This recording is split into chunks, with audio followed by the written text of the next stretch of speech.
Guys Intel কি সামনে আবারও বিপদে পড়তে যাচ্ছে অথবা এনভিডিয়া কি নতুন কমপ্লিট পিসি নিয়ে কাজ করছে যেটা আপনিও কিনতে পারবেন অথবা এএমডির মতো জিপিইউ মেকিং কোম্পানি কি এনভিডিয়াকে টক্কর দিতে পারবে রে ট্রেসিং পারফরম্যান্সের সকল বিষয়ে আজকে কথা হবে। Hello what's up guys, CPCR and you are watching PC Tech BD and it's news time.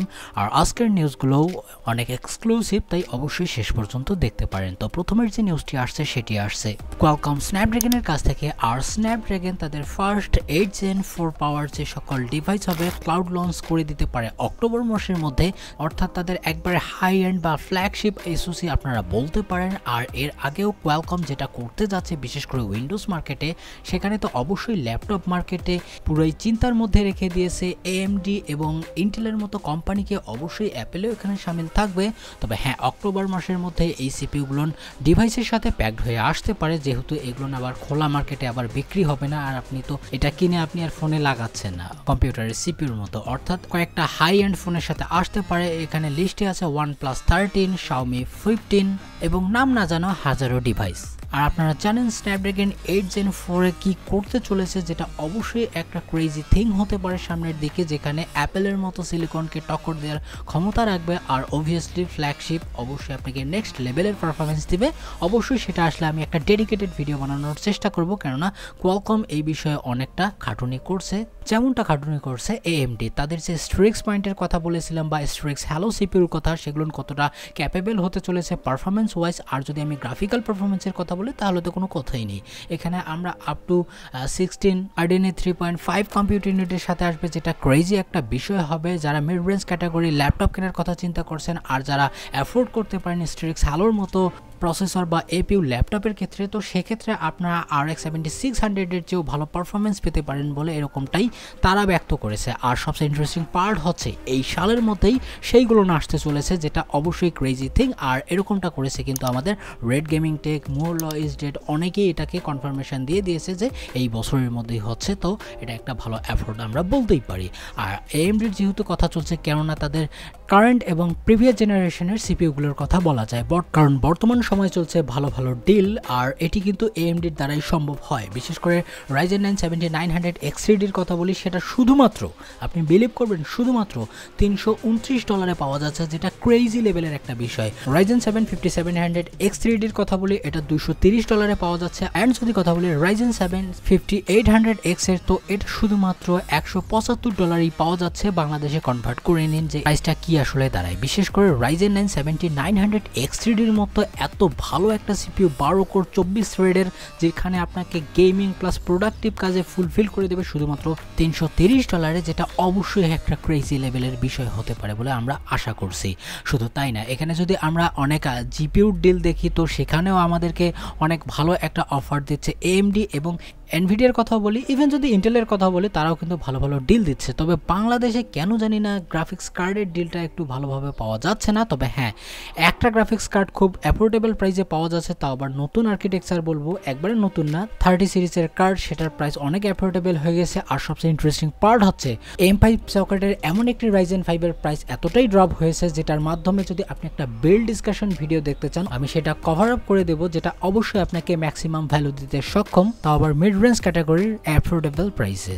By the way, এখানে Ryzen 9 7950 X3D-র যদি কথা বলি, তো সেটিও পাওয়া যাচ্ছে শুধুমাত্র $577, তবে সেটা অতটা অ্যাট্রাকটিভ নয় যেটা আমরা এর নিচেরটা দেখেছি। তারপরের যে নিউজটি আসছে সেটি আসছে স্যামসাং এর কাছ থেকে। আর Exynos তাদের যে স্পেশাল চিপস হয়ে থাকে তাদের নিজস্ব ডিজাইনের, তো এতদিন আমরা জেনে আসছিলাম যে Ardenne 3 আর্কিটেকচার আমরা এখনো পর্যন্ত দেখতে পারছিলাম, অর্থাৎ AMD-র এখানে Ardenne আর্কিটেকচার অ্যাড ছিল, আপনারা দেখতেই পারছেন কয়েকটা মডেল। তবে এখন খবর আসছে যে এটা 26 সালের পর থেকে সেটাকে ডিস করে দিবে, অর্থাৎ স্যামসাং আর AMD-র জিপিইউ ব্যবহার নাও করতে পারে, তাদের নিজস্ব বা কাস্টম ডিজাইন এখানে অ্যাড করতে পারে 2026 সালের পর থেকে, অর্থাৎ Exynos 2600 যে এসওসি আসবে তার উপর ভিত্তি করে। তবে হ্যাঁ, এটা রুমার ফেজে আছে, একবার যে অ্যাকুরেট নিউজ সেটা আমি বলবো না। তবে হ্যাঁ, এরকমটাই শোনা যাচ্ছে যে স্যামসাং আর AMD-র সাথে হয়তোবা কাজ নাও করতে পারে তাদের জিপিইউ সেকশনে তাদের এসওসির জন্য। তারপরের যে নিউজটি আসছে সেটি ইন্টেলকে কেন্দ্র করে। আর ইন্টেলের যে নেক্সট জেনারেশন আলট্রা সিরিজের ডেস্কটপ সিপিইউগুলো হবে 200 সিরিজের। এটার লাইন আপ বা রুমার এগুলোতে মার্কেট সরাসরি। তবে এখানে একটা বিষয় আমাদের সামনে চলে এসেছে, বিশেষ করে যদি আমি কথা বলি আমাদের আরেকজন রেসিডেন্ট লিকার রাইসু, যে সিপিইউ যে নেমিং স্কিম এবং মডেল সেগুলো কিভাবে ডিফাইন করা হবে। বলতো তিনি এখানে বিষয়টা তুলে ধরেছেন যে কোর আল্ট্রা 9 যে সকল সিপিইউ গুলো হবে, বিশেষ করে কে ভেরিয়েন্ট, সেটা হবে প্রবাবলি 285K, অর্থাৎ আমি স্পেশালি কে সিরিজগুলোর কথা বলছি, হাই এন্ড গুলোর। এখানে আল্ট্রা 7 হবে 265K অ্যান্ড কোর আল্ট্রা 5 হবে 245K। এগুলো যেগুলো বড় ভ্যারিয়েন্টগুলো আপনারা দেখে আসছিলেন, লাইক i9 14900K অথবা i7 14700K অথবা i5 14600K এর এই ইকুইভ্যালেন্ট আপনারা বলতে পারেন। আর যদি আমি কথা বলি নন কে ভ্যারিয়েন্টের, যেগুলো আপনারা সাধারণভাবে ইউজ করে থাকেন বা অনেকেই নিয়ে থাকেন, যেটা বেশি পপুলার, সেইগুলো হতে পারে নেমিং স্কিম আর কি। কোর আল্ট্রা 9 এর জন্য 275, 255 for core ultra 7 non K variant and ultra 5 এর জন্য 240। তবে এখানে কোনো প্রকার i3 দেখা পাওয়া যায়নি, তবে হ্যাঁ সামনের দিকে হয়তো বা রোল আউট হতে পারে। আর একটা কথা আগে বলে নেই, এই যে নন কে সিপিইউ গুলো হবে সেগুলো কিন্তু কয়েক মাস পরেই লঞ্চ হয়ে যাবে। আর তাছাড়াও এখানে যদি আমি এক্সপেক্টেড এর যদি স্পেসিফিকেশনের কথা বলি, অলরেডি আপনাদের অনেক টেক নিউজে বলা হয়েছে এটা 24 কোরের সাথে আসবে, 24 থ্রেড। এবার হাইপার থ্রেডিং থাকছে না, অর্থাৎ এবার কোর কাউন্ট অনেকটাই কম হচ্ছে। তাছাড়াও যদি এখানে একটা লিক এসেছে যেখানে আমরা ক্লিয়ারলি দেখতে পাচ্ছি এর যে ক্লক স্পিড, অর্থাৎ 5.5 GHz এর ক্লক দেখতে পাচ্ছি, যেটা অনেকের জন্য নাইটমেয়ার হতে পারে যারা একটু ক্লক ভালোবেসে থাকেন। বাই দ্য ওয়ে, পারফরমেন্স নিয়ে অতটাও ইস্যু হবে না, কারণ অনেক সময় ক্লক যে একই রকমের কাজ করে তা কিন্তু না, এটা আর্কিটেকচারের উপর ডিপেন্ড করে, এটা আপনার কোর কমপ্লেক্স সেটের উপর ডিপেন্ড করে।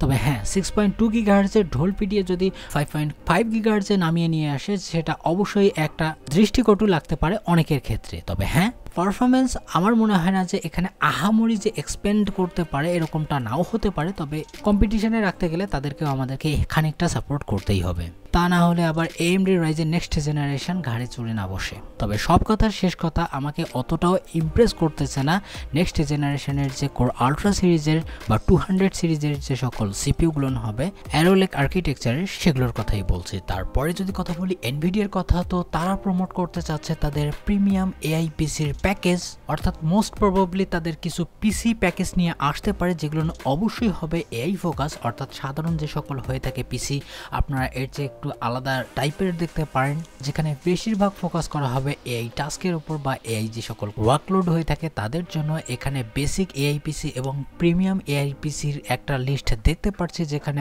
বেসিক এবং প্রিমিয়ামে কতটা পারফরমেন্স রেকর্ড হতে পারে এরকমটা আমরা দেখতে পাচ্ছি। এখানে প্রিমিয়াম পিসির যে ফিচার, সেখানে অবশ্যই অনেক ফিচার বেশি থাকবে, যেটা আপনারা দেখতেই পারছেন। আর এটা স্পেসিফিকলি আবার বলছি এআই টাস্কের জন্যই হবে। আর এ সম্পর্কিত যদি আপনারা ডিটেল ভিডিও দেখতে চান, তো সেক্ষেত্রে আপনারা আমাকে জানাতে পারেন, না হলে অল্প জেনে বেশি মাথা ঘুরতে পারে এই ধরনের নিউজ থেকে। বাই দ্য ওয়ে, আমার এডিটের সময় চলে আসলো আরেকটি ইন্টারেস্টিং নিউজ, যেটা আসছে রেড গেমিং টেকের কাছ থেকে। আর তিনি ক্লিয়ারলি একটা বিষয় বলেছেন যে এই জুনে যে কম্পিউটেক্স 2024 হতে চলেছে, হয়তো বা RTX এর 50 ক্লাস দেখা নাও যেতে পারে। আর এটা অবভিয়াস একটা বিষয় হতে পারতো, কারণ বর্তমান সময়ে এত তাড়াতাড়ি তারা যে নতুন একটা কাউন্টার অ্যাটাক দিয়ে দিবে AMDর বিপক্ষে, এরকমটা তারা করতেই চাচ্ছে না। অর্থাৎ তাদের যে মেন সময়টা থাকে, অর্থাৎ অগাস্ট থেকে সেপ্টেম্বরের মধ্যে যে তাদের 2 বছর পর পর জিপিইউ লঞ্চিং হয়ে থাকে, ওই সময় আপনারা দেখতে পারবেন। তবে বর্তমান সময়ে যদি তারা কম্পিউটেক্সে অনেক কিছু নিয়ে আসে, হয়তোবা এআই ফোকাস কাজ তারা নিয়ে আসতে পারে, অথবা এইবারের জেনারেশনের যে সকল কার্ড চলছে, কিছু নতুন কার্ডও বা নতুন SKU আমাদের সামনে তুলে ধরতে পারে উইথ ইন্টারেস্টিং প্রাইসের সাথে। সেটা তো এবার কম্পিউটেক্সে করতে চাচ্ছে বলে আমরা এরকমটাই হিন্ট পাচ্ছি। তবে হ্যাঁ একটা জিনিস তো কনফার্ম যে 50 ক্লাস কম্পিউটেক্স 2024-কে স্কিপ করে দিবে। আর এ বিষয়ে আর কথা বাড়াবো না, কারণ নিউজ সামনের দিকেও আসতে চলেছে সুপার সলিড। চলে যাব আমাদের ফাইনাল নিউজে, আর এটা আসছে AMDর কাছ থেকে। আর AMDর এখানে বাজিমাত করতে পারে এবার রে ট্রেসিং এর ক্ষেত্রে। RDNA 4 আর্কিটেকচার আপনারা অনেকেই জানেন খুব শীঘ্রই আসতে চলেছে। তবে এখানে একটা বিষয় আমাদের সামনে চলে এসেছে, অর্থাৎ বিশাল একটা লিক আমাদের সামনে চলে এসেছে বাই কেপলার। আর কেপলারকে আপনারা হয়তোবা অনেকেই চিনে থাকেন। তো এখানে র্যান্ডমলি একটা টুইট করেছে যে RT looks brand new, and obviously এটা AMDর পক্ষ থেকে এই বিষয়টা জানা হয়েছে। তবে একজন এখানে প্রশ্ন করেই দিয়েছিলেন যে এখানে নতুন কি আসতে চলেছে। তিনি বলেছেন ডিরেক্টলি যে RDNA 3 বা 2 যেরকম ছিল ওর চেয়ে অনেক ইমপ্রুভমেন্ট হতে চলেছে। অর্থাৎ RDNA 4 এর যে রে ট্রেসিং কোরগুলো থাকবে বা এর যে ব্র্যান্ড নিউ ফিচারগুলো থাকবে, সেগুলো কমপ্লিটলি রিডিজাইন হবে এবং এক্সক্লুসিভ পারফরমেন্স দিতে সক্ষম এই নতুন RDNA 4 আর্কিটেকচারের রে ট্রেসিং কোরগুলো। অর্থাৎ আপনারা যদি 5090 সাথে এর কম্পেয়ার নাও করে থাকেন, তো সেক্ষেত্রে যদি 4090 বা সিমিলার টাইপের রে ট্রেসিং পারফরমেন্স দিয়ে থাকে, আর তাদের যে সফটওয়্যার আছে, বিশেষ করে তাদের যদি FSR এর নতুন টেকনোলজির কথা বলি, তার কম্বিনেশনে যেরকম পারফরমেন্স আমাদেরকে ডেলিভার করছে বর্তমান সময়েও, এটা আসলেই প্রশংসার দাবিদার। আর এখানে যদি রে ট্রেসিং কোর আরেকটু ক্যাপেবল হয়ে যায়, তো অবশ্যই এটা একটা ভালো সাইন হতে পারে এবং রে ট্রেসিং এর ক্ষেত্রেও কিন্তু টক্কর দিতে পারে এনভিডিয়ার মতো কোম্পানিকেও। আর সফটওয়্যার তো অবশ্যই এখানে সুপার ফ্লুইড হবে ফ্রম AMD। আই হোপ যে ভিডিওটি আপনাকে ভালো লেগেছে। যদি লেগে থাকে অবশ্যই একটা লাইক দিবেন, যদি কিছু বলার থাকে কমেন্টে জানিয়ে দিবেন। আর আপনারা যদি বিল্ড ডিসকাশন ভিডিও দেখতে চান, যেটার কথা প্রথমে বলেছিলাম, অবশ্যই সাবস্ক্রাইব করে পাশে থাকা বেল আইকনও প্রেস করে দিবেন, তাহলে নোটিফিকেশন চলে যাবে। ভালো থাকবেন, সুস্থ থাকবেন, বাই বাই।